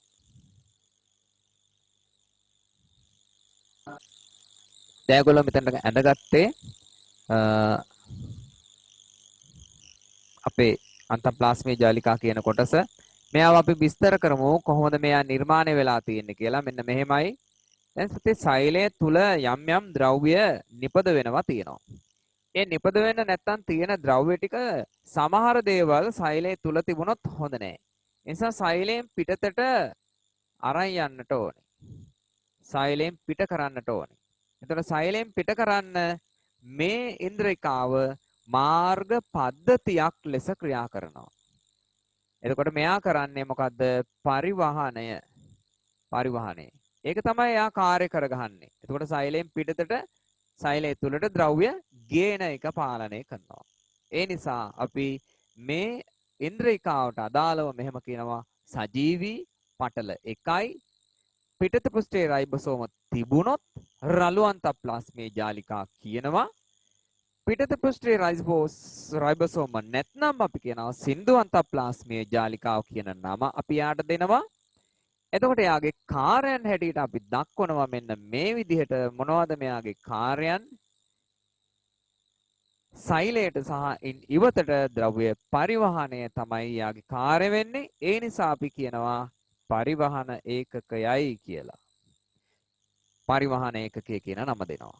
ඒ අන්වර්ථ නාමයේ විභාගෙදි ප්‍රශ්න කරපු එකක් නිසා හැම ගන්නෙ. ඊළඟට අපි සිනිඳුවන්ත ප්ලාස්මේ ජාලිකා කරන කාර්ය අනුව එයාව මේ විදිහට හඳුන්වනවා. මේදය කොලෙස්ටරෝල් වගේ දේවල් ඊගාවට ස්ටෙරොයිඩ් නිපදවලා පරිවහනය කරනවා. එන අපේ ශරීරය තුලයි කොලෙස්ටරෝල් නිපදවා ගන්න පොල් තෙල් වල කොලෙස්ටරෝල් නැහැ. රයිට්. එහෙනම් අපි මේ ටික හිමීට ලියමු. මම මයික් එක රිලීස් කරනවා මෙතන නැත්නම් ඔයාලට නොයිස් එකක් එන නිසා. ඔය ටික ලියලා ඉවරලා මට කියන්න ලියලා ඉවරයි කියලා.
ලියලා ඉවරයි සර්.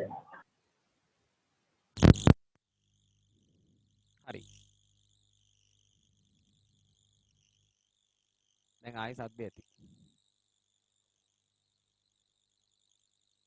හරි. මේ දෙක ලියමු අපි. කාර්ය.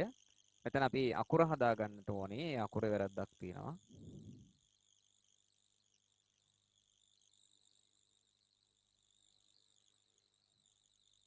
සෛලයට සහ ඉවතට ද්‍රව්‍ය පරිවහනය. පරිවහන ඒකකය කියන නම දෙනවා. ඊට පස්සේ අපි කියනවා සිනිඳු අන්තප්ලාස්මීය ජාලිකාවල කාර්ය ගන්න. ඒ අනුව යාගේ කාර්ය අපි විස්තර කරමු. එච්චරයි.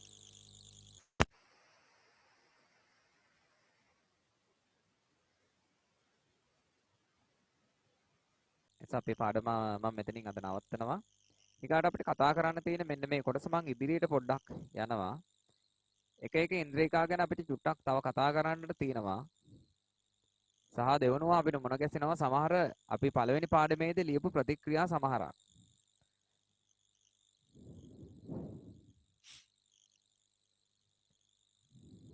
මේ ටික. එතකොට එක ව්‍යුහවල කාර්යභාරය අපි ලියන්නට යන්නේ. ඊගාට මේ තියෙන්නේ සමහර ඒවා විභාග ප්‍රශ්න. ඉලෙක්ට්‍රෝන අන්වීක්ෂණය පමණක් දැකිය හැකි ව්‍යුහ සජීවී භවයේ ලක්ෂණ. මේවා දීලා තියෙන්නේ නිකන් නෙවෙයි විභාග ප්‍රශ්න නිසා. ඊකට අපිට කතා කරන්න තියෙන වැදගත් කොටස තමයි විභාජනය කියන කොටස. අපි ආ කතා කළාට පසුව මෙතනින් පාඩම අවසන් වෙනවා. නිසා මේකේ වැදගත්ම මාතෘකාව විභාජනය. අපි ඒක ඉදිරියට කතා කරමු. එතකොට ලබන සතියේ අපි නැවත මොන